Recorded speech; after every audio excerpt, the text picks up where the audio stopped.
안녕하십니까. 한국체육학회 100일주년 기념 체육명사 특강에 추천해 주신 한국운동생리학회 김영표 교수님과 이 추천을 받아주신 한국체육학회 김도근 교수님께 이 자리를 빌어 감사의 말씀 드립니다. 여러분도 아시다시피 이번 주제는 코로나가 멈춘 일상, 스포츠로 극복하다 이고요. 이 주제와 걸맞게 제가 준비한 자료는 운동과 면역입니다.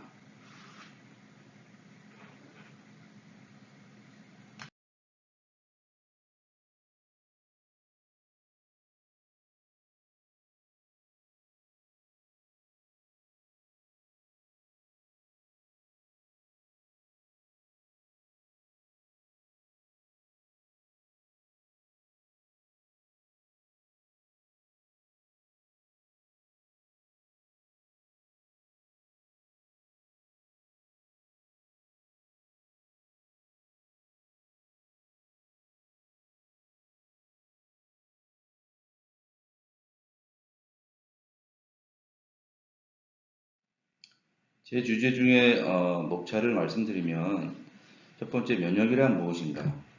두 번째 운동을 하면 면역력이 과연 좋아질 수 있는가? 그리고 집에서 할 수 있는 운동, 즉 홈트레이닝을 통한 면역력 개선 방법 등에 대해서 말씀드리겠습니다. 자, 최근 코로나로 인해서 많은 분들이 고통을 받고 있죠. 그 고통이 사망으로 이어지지 말아야 할 텐데 어쨌든 체육인의 한 사람으로서 이 강의가 아마도 여러분들께 도움이 됐으면 하는 바람에서 준비를 좀 철저히 해봤습니다. 아무튼 현재는 그 면역이라는 게 굉장히 중요한 어떤 주제가 되어 있고요. 쉽게 말씀드려서 면역이라는 것은 면역계라는 시스템이 존재하는 생물이나 인간이 어떤 감염이나 질병으로부터 방어하거나 그것을 또 보호하는 작용을 우리가 면역이라 합니다. 그러면 그 슬라이드에서 보이시는 바와 같이 면역력이라는 것은 그러한 유해한 물질로부터 얼마나 잘 방어해내느냐 하는 능력을 말하고요. 이러한 면역은 선천 면역과 감염이나 예방 접종 등에 의해서 후천적으로 생기는 획득 면역 또는 후천 면역이 있습니다. 주로 이런 면역과 관련된 세포 중에 하나가 바로 백혈구인데요. 이 백혈구는 질병을 직접 찾아서 그 유기체를 파괴하며 사멸하는 그런 기능을 하고 있습니다. 간단히 말씀드려서 이러한 백혈구 중에서 림프구 중에 하나인 T세포는 그 어떤 발생된 급성 감염을 통제하거나 차단하게 되고 앞으로 일어날 수 있는 어떤 감염 물질에 대해서 그것을 방어하는 그런 역할을 하게 됩니다. 선천 면역의 특징은 그 감염에 대해서 빠르게 반응을 보이는 특징이 있는 반면 후천 면역의 경우는 감염에 대해서 느리지만 완벽하게 청소할 수 있는 그러한 특징이 있습니다. 쉽게 말씀드려서 선천 면역은 항체가 존재하지 못하기 때문에 그 유해한 물질에 대한 기억이 없다 이렇게 말씀드릴 수 있고요. 반면 후천 면역은 그 유해한 물질에 대한 특징을 이렇게 기억할 수 있는 항체가 존재한다 이렇게 분류하시면 쉬울 듯 싶습니다. 그러한 백혈구가 존재하게 되는 그러한 면역기관 등은 인두, 편두, 편도선, 흉선, 폐, 내지는 애과선이라든지 서해부, 비장, 골수 등에 존재하게 되고요.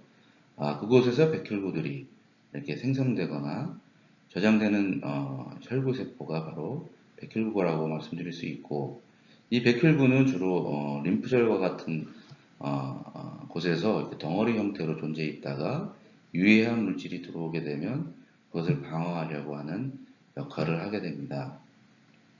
만약에 유해한 물질이 이 백혈구가 할 수 있는 능력을 초과하게 되면 우리는 이제 질병에 걸리게 되는 거겠죠. 선천면역과 후천면역의 기능을 보시면 선천면역 세포들은 이런 상피세포, 식세포, 보채, 자연살해세포가 있고요.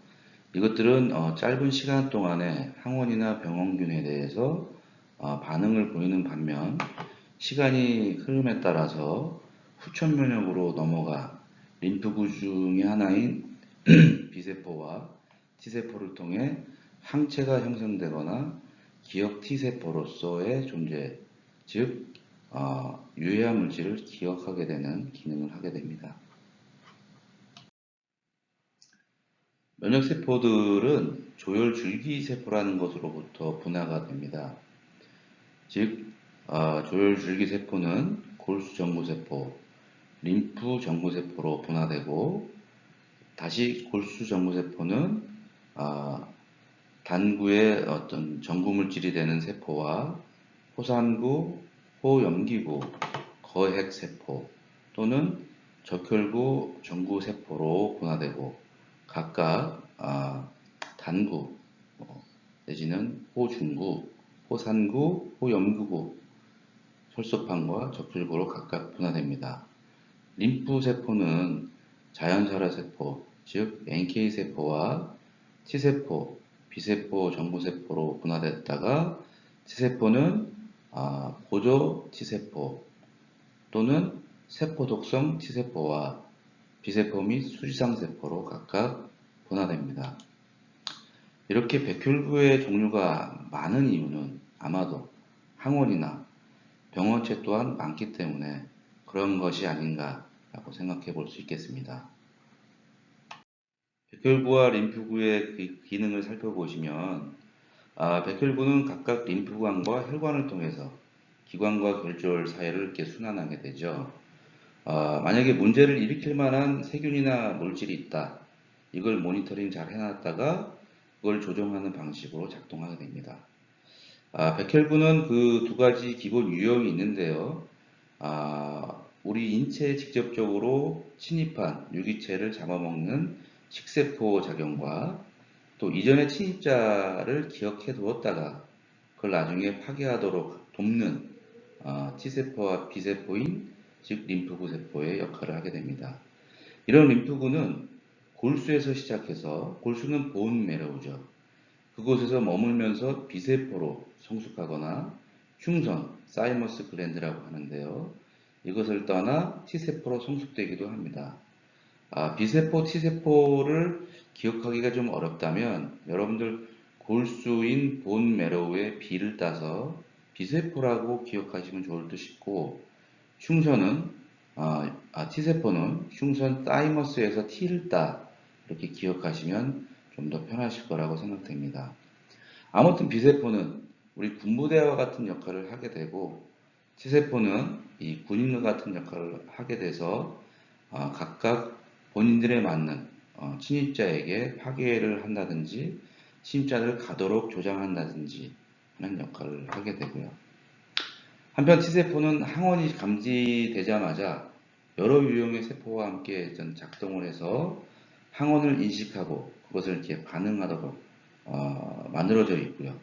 더욱이 T세포는 B림프구가 그것을 특정 항원을 이렇게 기억해 두게 했다가 항체를 더욱 많이 생산하도록 하는 기능을 가지고 있습니다. 면역 조직과 그 기타 계통에 있어서 대부분의 면역계는 내분비계 그리고 신경계 등과 밀접한 연관이 있고요. 조직의 재생이라든지 재생산이라든지 이러한 역할을 담당하게 됩니다.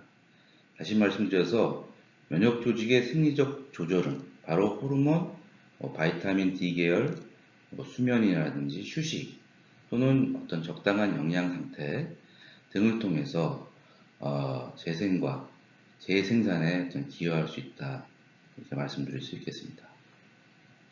자, 두 번째 컨텐츠입니다. 운동을 하면 과연 면역력이 좋아질 수 있는가? 대부분의 선행 연구들은 규칙적인 운동을 하게 되면 염증에 대한 반응이 감소하는 데 도움을 준다. 그리고 염증 개선은 사실은 운동의 강도나 얼마나 오랫동안 운동을 지속하느냐에 따라서 달라질 수 있고, 기저질환을 가지고 있는 경우나 성별, 연령 등에 따라서도 어느 정도의 차이는 있지만, 궁극적으로는 규칙적으로 운동을 할 경우는 면역 반응에 도움을 준다. 즉, 염증을 감소시킬 수 있다라고 하고 있습니다. 요 제2형 모델이라는 것은 상기도염이 있을 수 있는 그 선수들에게 있어서 조사된 유명한 그래프인데요. 운동의 양이라든지 운동의 강도가 전혀 없을 때와 중등도로 운동을 했을 때, 매우 고강도로 운동을 했을 때에 나타나는 감염의 위험 정도를 보여주고 있습니다. 즉, 자업생활을 하고 있을 때는 대부분 그 감염 상태가 평균 정도에 이르지만, 고강도 운동을 하게 되면 오히려 감염이 매우 크게 일어나는 반면, 이 중등도의 운동을 하게 되면 오히려 감염의 정도가 이렇게 떨어질 수 있다라는 그런 모형을 보여주고 있습니다. 다시 말씀드려서 운동은 중등도로 해야 면역력이 좋아진다라는 선행 연구의 결과였습니다. 자, 이 그림은요, 심슨 등의 어떤 연구자분들이 2020년도에 운동 면역 학회지에 이렇게 보고했던 어떤 결과물입니다. 즉, 운동에 따라서 림프구 세포가 어떻게 변하는지를 보여주는 그림인데요. 쉽게 얘기해서 안정시 때는 이렇게 효과적인 그 세포들, 즉 세포로서의 어떤 효과를 보이는 세포와 그것을 조절하는 세포가 각각 2개가 있다고 친다면, 운동을 했을 때는 효과성을 발휘할 수 있는 세포가 3개로 있다가 약 2시간 이상 정도가 흐르면 3개의 세포는 각각의 기관으로 가서 그 시간이 지남에 따라 다시 안정시 상태로 되돌아온다. 즉, 운동시 상태에서는 이 림프구의 세포들이 증가하는 현상을 보이는 반면에 다시 2시간이 흐른 뒤에는 림프구 세포들이 감소하는 현상을 보인다. 그렇지만 12시간 내지는 24시간 뒤에는 제자리로, 즉 안정시 상태로 돌아온다라는 저널의 내용이었습니다. 자, 운동을 하면 면역력이 궁극적으로 좋아진다는 얘기겠죠. 자, 운동을 통해서 저희는 지방세포가 줄고 면역세포는 증가하고 항산화 효소가 증가하기 때문에 활성산소를 막을 수 있고, 또 항염증 사이토카인이 증가함으로써 염증에 대한 어떤 반응작용이, 방어작용이 이렇게 형성된다라는 것을 볼 수 있습니다. 현재까지 이제 많은 연구들은 그렇지만 그 운동을 어느 정도 적절히 해야만 염증 상태를 개선시킬 수 있다라고 하는 반면, 자업생활이나 비활동적인 요소는 오히려 염증이나 질환을 악화시킬 수 있다라는 게 대부분의 어떤 결과입니다. 이 그림을 보시면 사실 우리가 운동은 근육을 사용해서 하게 되죠. 대부분 운동을 하게 되면 어떤 손상 등이 이렇게 발생될 수 있습니다. 물론 운동의 강도라든지 시간에 따라서 다르겠지만, 이런 손상이 발생되면 우리의 이 근세포 보세요. 이게 작은 근세포였다가 시간이 지남에 따라 큰 근육으로, 즉 근비대를 맞이하는 것을 우리가 볼 수 있습니다. 이거에 대한 구체적인 내용은 뒷장에서 보여드리도록 하겠습니다. 근손상과 근비대에 있어서 근섬유가 궁극적으로 비대해지는 것은 여러분들도 아시겠지만, 근원세사인 액틴과 미오신의 단백질의 어떤 굵기가 이렇게 증가하기 때문에, 즉 근육의 크기가 커지고 또 커진 근육을 통해서 근력이 증가하는 현상을 맞이하게 됩니다.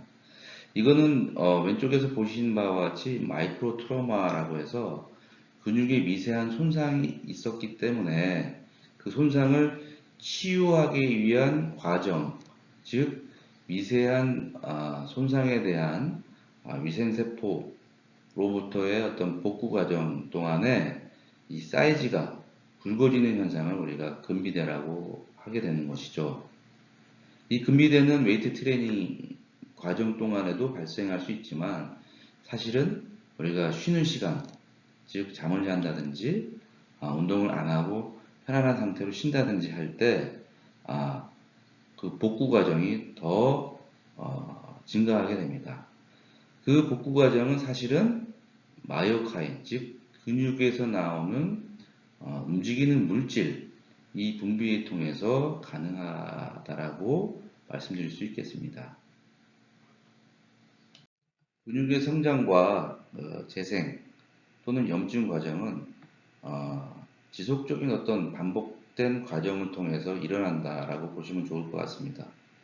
앞서 말씀드린 바와 같이 액틴과 미오신, 즉 Z선 안에서의 액틴과 미오신이 어떤 구조적으로 손상이 발생되게 되면 그 발생된 부위에 백혈구가 집약되게 되고 그 자극을 통해서 근육통이 유발되거나 염증을 초래하게 되는 것이죠. 약 손상 이틀 이후에는 대부분 근섬유소가 재생되기 시작하는데 이때 바로 사이토카인이라든지 마이오카인이 그런 중요한 역할을 하게 됩니다. 염증이 생긴 근육에는 앞서 말씀드린 바와 같이 위성세포가 나타나서 근육의 성장과 손상을 계속해서 복구하거나 또 재생하거나 하는 역할을 하게 되는데 궁극적으로 이것은 이제 근비대를 유도한다라고 말씀드릴 수 있겠죠.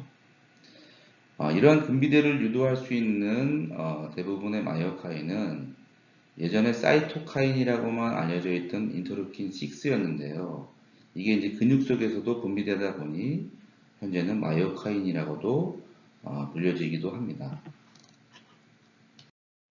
마이오카인은 사이토카인의 한 종류라고 보시면 좋을 듯 싶고요. 주로 운동과 관련된 대사 반응에서 훈련의 적응에 따라 나타나는 세포 단백질이다.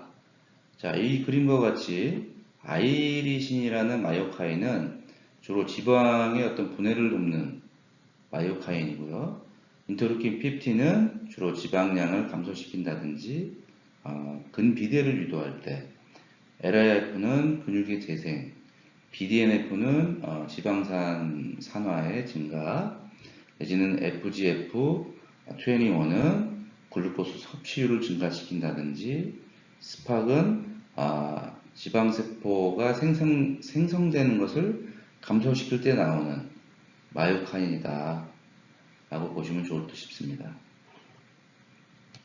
운동을 통해서 이제 면역세포가 이렇게 즉 긍정적으로 변화된다는 것은 이제 대부분 아실 거라고 생각됩니다.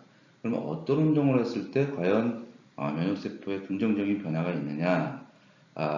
여러 가지 기존의 어떤 연구 논문들을 살펴보면요. 유산소 운동을 통해서 NK세포, 즉 자연살해세포라는 게 증가하게 되고 이것이 항종양 작용까지도 한다. 또는 T세포 기능을 이렇게 증가시켜서 노화를 억제할 수 있다. 내지는 세포독성 T세포, 즉 CD8인 이 세포를 상당히 증가시켜서 인체에 들어오는 유해한 물질들을 이렇게 잡아먹을 수 있도록 한다라고 알려져 있습니다. 특징적으로 앞서서 계속 말씀드린 이런 마이오카인은 근육에서 분비되며 이 분배된 근육들이 마이오카인들이 충분히 나온 뒤엔 이 심장계, 즉 심혈관계의 어떤 기능도 향상시키는 것으로 보고되고 있습니다. 저항성 운동은 유산소 운동과는 달리 근력 훈련을 하게 됐을 때 주로 단구를 활성화시켜서 운동 후에 NK세포를 감소시키는 또 하향 조절하는 이런 프로스타글란딘을 둔탁하게 만드는 특징이 있고요. NK세포는 저항 운동을 통해서 짧은 기간 동안 많은 양이 증가한다라고 보고되고 있고요. 이것이 사실은 급성기 때 유산소 운동과 좀 유사하다라는 특징을 또 갖기도 합니다. 이와 같은 그림처럼 우리 대퇴에 있는 근육이 지속적으로 반복됐을 때 손상을 입게 되면요, 대식세포가 이렇게 출현하게 돼서 TNF 알파라든지 인터루킨 1 베타, 인터루킨 16과 같은 마이오카인을 이제 분비하게 되죠. 이게 이제 순환계를 돌면서 면역세포를 유도시키고 그 면역세포가 손상된 근육에 가서 치유하는 역할, 즉 그런 사이클을 보실 수 있게 되는 겁니다. 결정적으로 중요한 것은 이제 근육을 어떻게 사용해야 하느냐에 따라서 우리 인체의 면역세포를 유도해내는 마이오카인을 잘 분비시킬 수 있느냐에 대한 연구인데요. 사실은 그 근비대를 유도하는 방법은 두 가지가 있습니다. 즉 근형질의 비대를 유도하는 방법, 근원섬유, 즉 액틴과 미오신의 사이즈가 굵어지도록 만드는 유형이 있는데요. 주로 원RM의 약 80에서 90%, 두는 횟수로는 약 2 내지 8회 정도가 되겠죠. 이런 정도는 여러분들 잘 아시다시피 좀 힘든 운동에 속하게 되고요. 주로 액틴과 미오신이 발달될 수 있는 근원세사의 비대를 유도합니다. 이게 마이오카인을 많이 분비하는 것으로 보고가 되고 있는 반면에 12회 정도로 들 수 있는 어떤 그 이상 들 수 있는 운동 근수축의 정도는 근형질의 비대를 유도하기 때문에 많은 마이오카인을 분비하지 못한다라고 보고되고 있습니다. 근섬유소의 이러한 비대는 근수축을 하도록 자극하는 신경 충동이 가장 중추적인 원인이 되고 근육이 지속적으로 반복 수축 이완을 함으로써 단백질의 합성적 조작이 늘어나게 되죠. 그럼 그걸 업레귤레이션 하는 유비쿼터스 세칸 메신저가 유도되게 돼서 차례로 얼리진 있죠. 초기 유전자 패밀리, 인시포스, 시준, MIC 같은 게 활성화되면 근육의 성향을 이렇게 변화시키고 이물질 등에 대한 유입 등에 대해서 빠르게 반응을 보일 수 있는 능력이 향상된다. 이렇게 생각하시면 좋겠습니다. 궁극적으로 근비대에 의한 마이오카인의 이 증가, 또 이 마이오카인의 증가에 의한 면역세포의 활성화가 두 번째 컨텐츠의 어떤 결과라고 볼 수 있겠고요. 이 그림과 같이 골격근을 사용해서 만들어진 마이오카인 등은 바로 우측에 있는 여러 가지 면역세포들을 자극시켜서 대부분 활성화시키는 데 기여한다 라고 보실 수 있겠습니다. 본 발표의 세 번째 컨텐츠입니다. 과연 집안에서 하는 운동이 면역력을 개선할 수 있는가? 이 연구는 현재 저희가 준비하고 있는 연구 중에 하나인데요. 이 그림과 같이 플랭크를 통해서 집안에서 운동을 하게 되면 체력도 증가시킬 수 있고 면역세포도 과연 증가시킬 수 있는가에 대한 궁금증을 시작으로 해서 연구를 해보고 있는 과정입니다. 집안에서 할 수 있는 편안한 운동으로서 저희는 이제 플랭크 운동을 선택을 했고요. 그 선택한 이유는 우리가 배우기가 쉽고 또 시간적, 공간적 어떤 비용적인 제한이 없기 때문에 플랭크라는 운동을 선택하게 되었습니다. 피험자들은 약 중년 남성들이었고요. 33에서 61세 사이의 피험자들로서 플랭크에 대한 경험이 없는 분들만 각각 2분씩 선택을 해서 경미한 강도의 어떤 플랭크 운동, 중등도 강도의 플랭크 운동 집단, 그리고 힘든 운동에서의 어떤 운동 집단으로 나눴고요. 플랭크 운동은 하루에 30분 정도, 일주일에 5번을 4주 동안 실시하였습니다. 플랭크 운동은 각각 기본적으로 약하게 하는 집단에서는 RP10을 기준으로, 중등도의 강도로 해야 되는 경우에는 RP13으로, 심찬, 즉 힘든 운동의 강도의 경우는 RP16을 기준으로 하였고요. 본인이 계획한 대로의 어떤 심리적인 강도, 부담에 다다랐다 했을 때는 1분을 쉬도록 했고, 1분 이후에는 30분이 될 때까지 동일한 운동을 지속적으로 하도록 권장하였습니다. 4주 후의 결과를 살펴보시면 이와 같이 골격근량은 주로 중등도 강도에서의 운동이나 고강도에서의 운동을 했을 때 증가되었고, 반면에 지방과 관련된 그런 요인들, 즉 지방량, BMI, 퍼센팻 등의 경우는 주로 고강도 플랭크 운동 집단에서만 대부분 감소하는 것으로 나타났습니다. 체력적 요인에서는 근력의 경우는 중등도 강도에서의 플랭크 운동을 한 집단에서 증가한 반면에 근지구력 유연성, 심폐지구력은 그래프와 같이 고강도 플랭크 운동을 한 집단에서만 증가하는 경향을 나타내었습니다. 마지막으로 면역세포에 있어서는 대부분 CBC라고 불리는 전혈구 세포들은 대부분 긍정적인 변화를 보인 반면에 이렇게 호중구 세포라든지 NK셀, 세포를 직접적으로 잡아먹을 수 있는 능력인 사이토톡시시티는 중등도 이상과 고강도 강도에서의 운동 집단에서만 이게 증가하는 경향을 보였습니다. 다시 말씀드려서 대부분의 이 면역세포들은 어떤 특정한 정상 범위가 있겠죠. 정상 범위가 낮은 상태에서의 정상 범위보다는 좀 높은 상태의 정상 범위에 이르렀을 때 저희가 면역 반응에 빠르게 보일 수 있겠다라고 생각해서 좋은 것으로 평가를 하고 있는데요. 대부분 이 본 연구의 결과와 같이 플랭크 운동을 집안에서 하실 때 중등도 이상 하셔야만 면역세포의 어떤 반응들이 좋게 나타날 수 있다는 결과를 우리가 볼 수 있게 된 것인 거죠.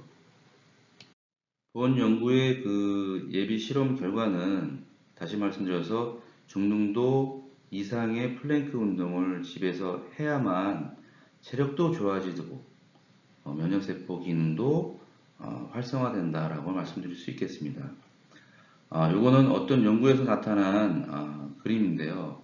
장기간의 운동 훈련을 했을 때 중등도 정도 내지는 중등도와 고강도 사이에서의 운동을 해야만 대부분 선천적 면역세포와 후천적 면역세포들의 기능이 좋아진다는 그림. 특히나 고강도 운동을 너무 심하게 했을 경우는 오히려 면역세포들이 위축된다는 것들, 나쁘게 변한다는 그런 결과들을 보여주고 있는 것입니다. 본 연구의 결과와 어떤 유사한 것이라고 볼 수 있겠죠. 현재까지 운동과 면역에 대해서 말씀드렸는데요. 세 가지의 컨텐츠, 즉 면역력이란 무엇인가, 운동을 통해서 면역력이 좋아질 수 있는가, 세 번째 홈 트레이닝, 즉 플랭크 운동을 통해서 집안에서 하는 운동이 과연 면역력을 개선하는가를 살펴보았습니다. 결론적으로는 운동은 건강뿐만 아니라 체력도 증진시키고 면역력을 상승시킨다는 것을 살펴본 거죠. 이 외에도 좋은 면역력을 하시기 위해서는 수면의 질을 늘리고 잘 드시고 잘 씻고 하는 위생적 습관이 몸에 배어야만 운동과 잘 결합됐을 때 우리의 좋은 면역력이, 좋은 방어 체계가 갖춰질 수 있을 거라고 생각됩니다. 거리두기가 계속되고 있는데요. 집안에서 누워만 계시지 마시고 실질적인 이런 운동, 자그마한 활동 하나라도 지속하시는 게 현재의 상황을 잘 극복할 수 있는 방법이라고 생각됩니다. 부족했지만 제 어떤 주제를 끝까지 들어주셔서 감사합니다. 수고들 많으셨습니다. 건강하십시오.